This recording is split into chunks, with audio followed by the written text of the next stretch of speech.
Hello my dear students, कैसे आप सभी। आई होप कि आप सभी अच्छे होंगे और बढ़िया तरीके से यहाँ पे महावीर क्लासेस के यूट्यूब चैनल पे पढ़ाई कर रहे होंगे।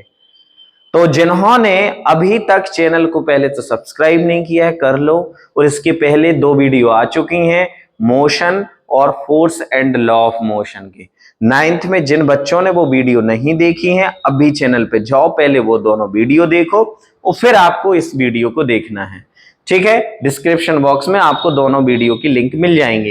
अब वहीं अगर हम बात करते हैं कि इस वीडियो में हम बात करने वाले हैं ग्रेविटेशन के।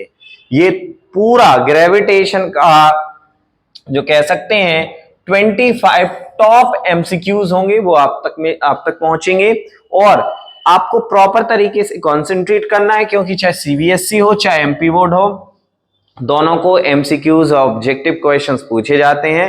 तो जो एग्जाम में आने वाले इंपॉर्टेंट क्वेश्चंस हैं वो हम यहाँ पे डिस्कस करने वाले हैं। ठीक है ना, तो आप ध्यान से देखिएगा।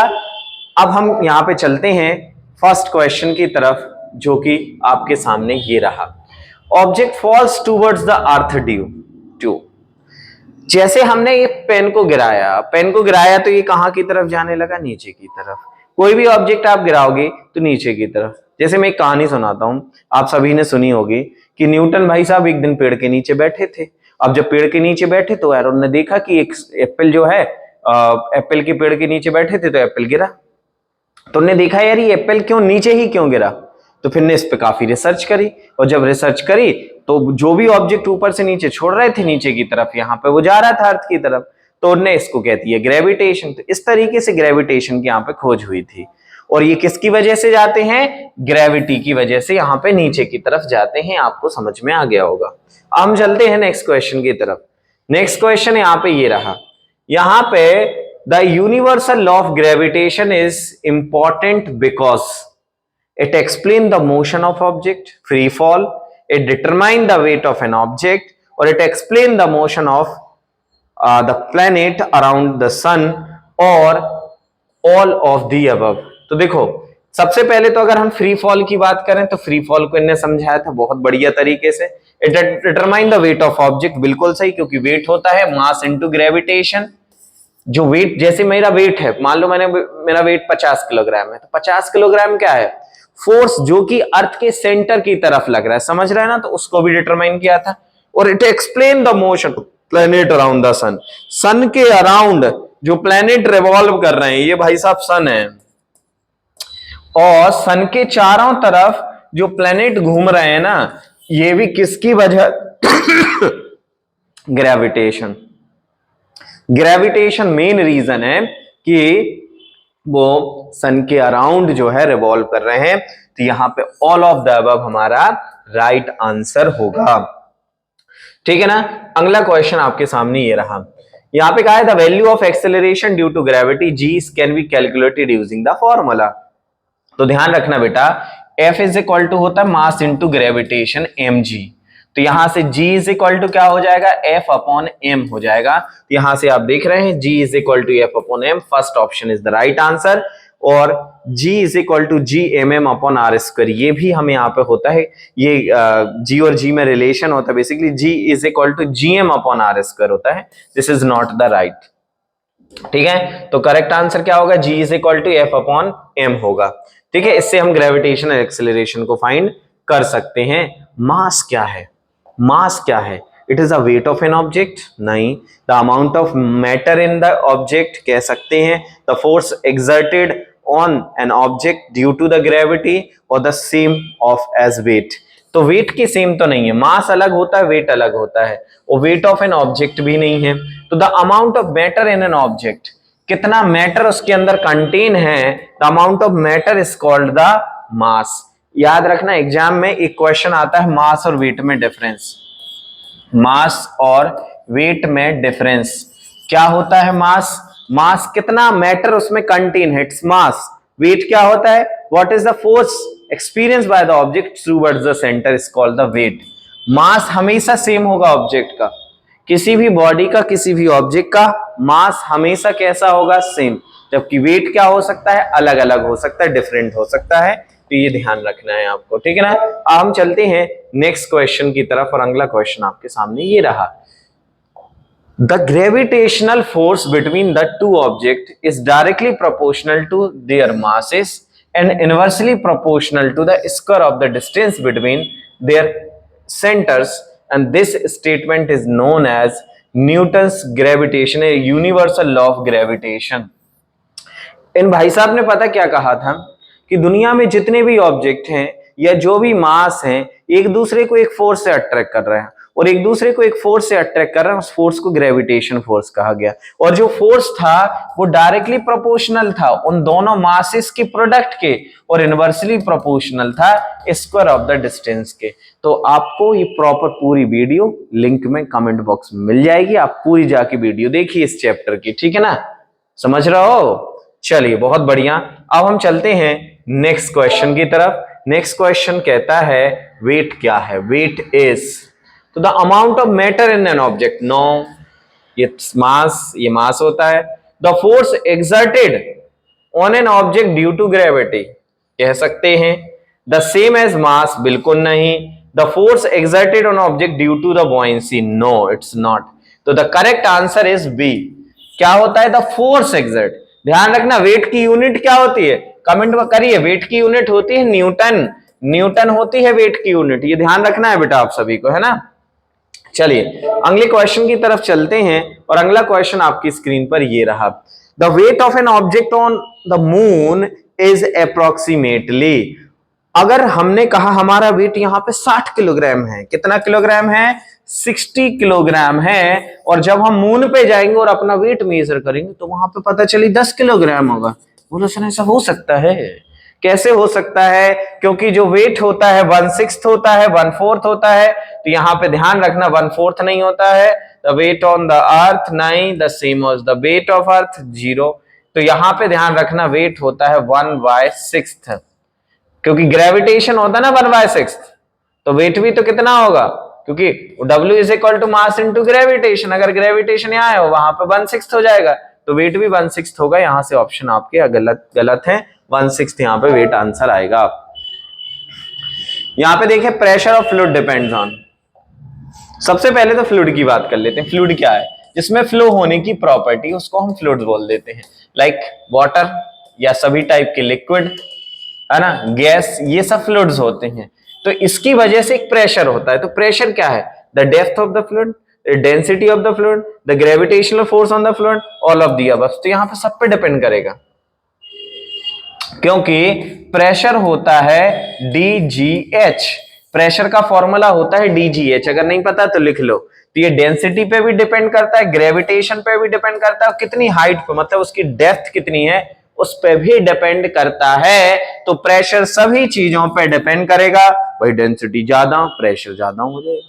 ग्रेविटेशन ज्यादा होगा तो प्रेशर भी ज्यादा हो जाएगा। अगर जितनी ज्यादा गहराई में जाओगे आप पानी की, उतना ज्यादा आप पे प्रेशर एग्जर्ट होगा। तो ये आपको ध्यान रखना है। अब हम चलते हैं नेक्स्ट क्वेश्चन की तरफ, और अगला क्वेश्चन आपकी स्क्रीन पर ये रहा। Which of the following is true of two objects of different masses falling freely near the surface of moon? Question में कहा गया है कौन सा स्टेटमेंट सही है of two object different masses falling freely near the surface of moon. Moon की surface पे अगर हम दो अलग अलग ऑब्जेक्ट्स को फॉल करते हैं तो क्या होगा? They both have different acceleration, they have the same velocity at any instant, they experience a force of the same magnitude and they change their inertia। तो ध्यान रखिएगा जब भी कोई ऑब्जेक्ट कहीं पे भी गिरता है तो उनके एक्सेलरेशन तो अलग अलग नहीं होंगे। कौन सा ट्रू है? तो ये तो फॉल्स हो जाएगा, अलग एक्सेलरेशन नहीं होगा। They have the same velocity at any instant, ये हम कह सकते हैं। They have experienced force of the same magnitude, ये भी कहा जा सकता है। They change their inertia। तो अब इन दोनों में से क्या होगा? The same velocity at any instant, ये भी हमें आप उतना अच्छा नहीं लग रहा है। ये ऑप्शन हमारे हिसाब से ज्यादा बेहतर है। They experience a force of the same magnitude, मतलब वहां पे नीचे की तरफ जो फोर्स लगेगा, क्योंकि ग्रेविटेशन दोनों पे इक्वल एक्ट करेगा, और इक्वल एक्ट करेगा तो फोर्स भी इक्वल एक्ट करेगा। तो यहाँ पे थर्ड ऑप्शन हमारा सही हो जाएगा, the experience force of the same magnitude. अगर मजा आ रहा हो तो भाई लाइक जरूर कर दो यार, इतनी मेहनत कर रहे हैं आपके लिए। इस तरीके से वीडियोस बना रहे हैं, आपके लिए कंटेंट लेके आ रहे हैं, तो भैया आप लाइक तो कर ही सकते हैं। Buoyancy is the upward force experience of the object is submerged in a fluid and the force is due to।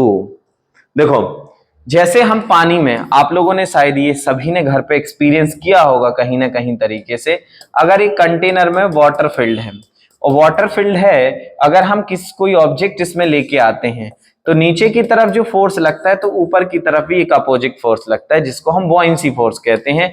ये किसने एक्सप्लेन किया था? आर्किमिडीज ने किया था, ठीक है ना। आर्किमिडीज प्रिंसिपल ने यहाँ पे प्रूफ किया था, ठीक है। ग्रेविटी यहाँ पे है नहीं है, थ्रस्ट यहाँ पे लगेगा नहीं, प्रेशर की कोई बात नहीं हो रही है, तो यहां से क्या हो जाएगा? Archimedes principal. आर्किमिडीज प्रिंसिपल ने ये बोला था कि जितना लिक्विड, जितने वेट का लिक्विड यहाँ पे डिस्प्लेस होगा उतना फोर्स ऊपर की तरफ एक्ट करेगा।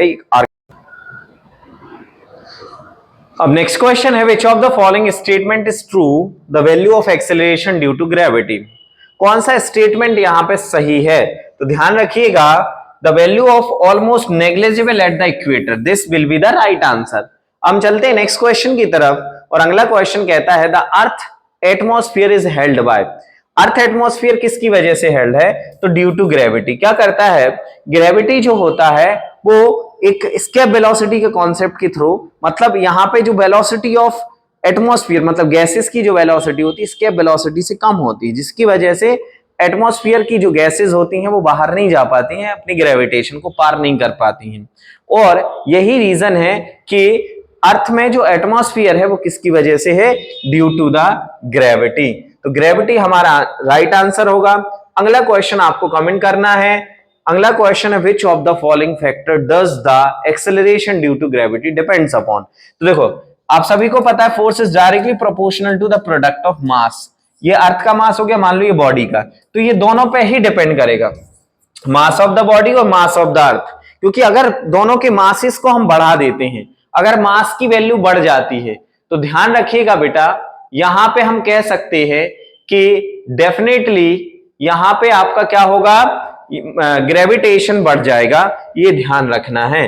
अब हम चलते हैं नेक्स्ट क्वेश्चन की तरफ, और हमारा अगला क्वेश्चन है, what is the value of acceleration due to gravity on the surface of earth. Earth की ग्रेविटेशन कितना होता है? 9.8 मीटर पर सेकंड स्क्वायर होता है, ये आपको बताना है। अच्छा, एक और कमेंट करना है कि जो अर्थ का ग्रेविटेशन होता है वो कितना होता है? मून का ग्रेविटेशन, मून का ग्रेविटेशन अर्थ के ग्रेविटेशन से कितना होता है, ये आपको कमेंट करना है। नेक्स्ट क्वेश्चन आपके सामने ये रहा, which of the following is true when the mango fall on the mango tree. किसकी वजह से? तो only the earth attract the mango, only the mangoes attract the earth, both mangoes and earth attract to each other, और both mangoes and earth repel to each other. तो ध्यान रखना, एक दूसरे को दोनों अट्रैक्ट करेंगे, लेकिन भाई मास ज्यादा किसका? अर्थ का, तो वो अर्थ की तरफ यहाँ पे जाके गिर जाएगा, लेकिन फोर्स दोनों की तरफ लगता है, क्योंकि यहां पे ध्यान रखना न्यूटन्स लॉ ऑफ ग्रेविटेशन होता है ये। अगला क्वेश्चन है, ऑब्जेक्ट फ्लोट और sink when placed on the surface of earth water due to the object of it, vines force, density of object, all of the above. यहां पे ध्यान रखना, द ऑब्जेक्ट फ्लोट और sink when the placed on the surface of earth water due to, तो यहां पे ध्यान रखना डेंसिटी ऑफ ऑब्जेक्ट। ध्यान रखना, यहाँ पे डेंसिटी एक जो फैक्टर होता है वो हमारे लिए हेल्पफुल होता है कि कोई ऑब्जेक्ट वहां पे रेस्ट में रहेगा, मतलब उसके ऊपर सिंक करेगा, या फिर उसके उस सरफेस पे फ्लोट करता रहेगा। तो किस पे डिपेंड करता है? डेंसिटी पे डिपेंड करता है, इस बात को ध्यान रखना है। अगला क्वेश्चन आपके सामने ये रहा। अगला क्वेश्चन कहता है कि the weight of an object on the moon of the surface is 1/6 the weight of the earth. कितना होता है बेटा? 1/6 होता है, ये हम आपको पहले ही बता चुके हैं कि मून पे जो वेट होता है पर्सन का, वो अर्थ पे वेट का 1/6 होता है। मैं जैसे मेरा वेट 60 है, तो अर्थ पे कितना होगा? कमेंट करिए। अगला क्वेश्चन आपके सामने ये रहा, और अगला क्वेश्चन है, the gravitational force between the two bodies does not depends on.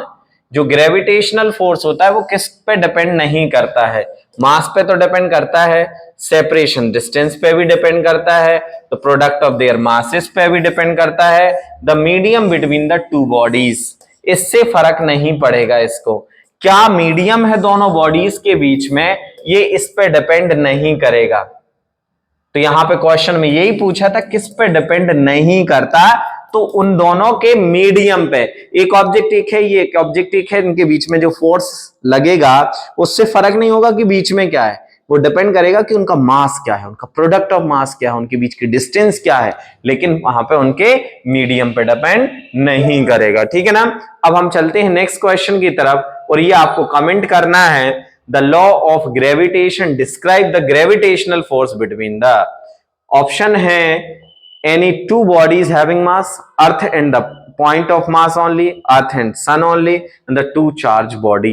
तो ध्यान रखिएगा, ये आपको कमेंट बॉक्स में कमेंट करना है, और हम मिलेंगे अगली वीडियो में वर्क एंड एनर्जी।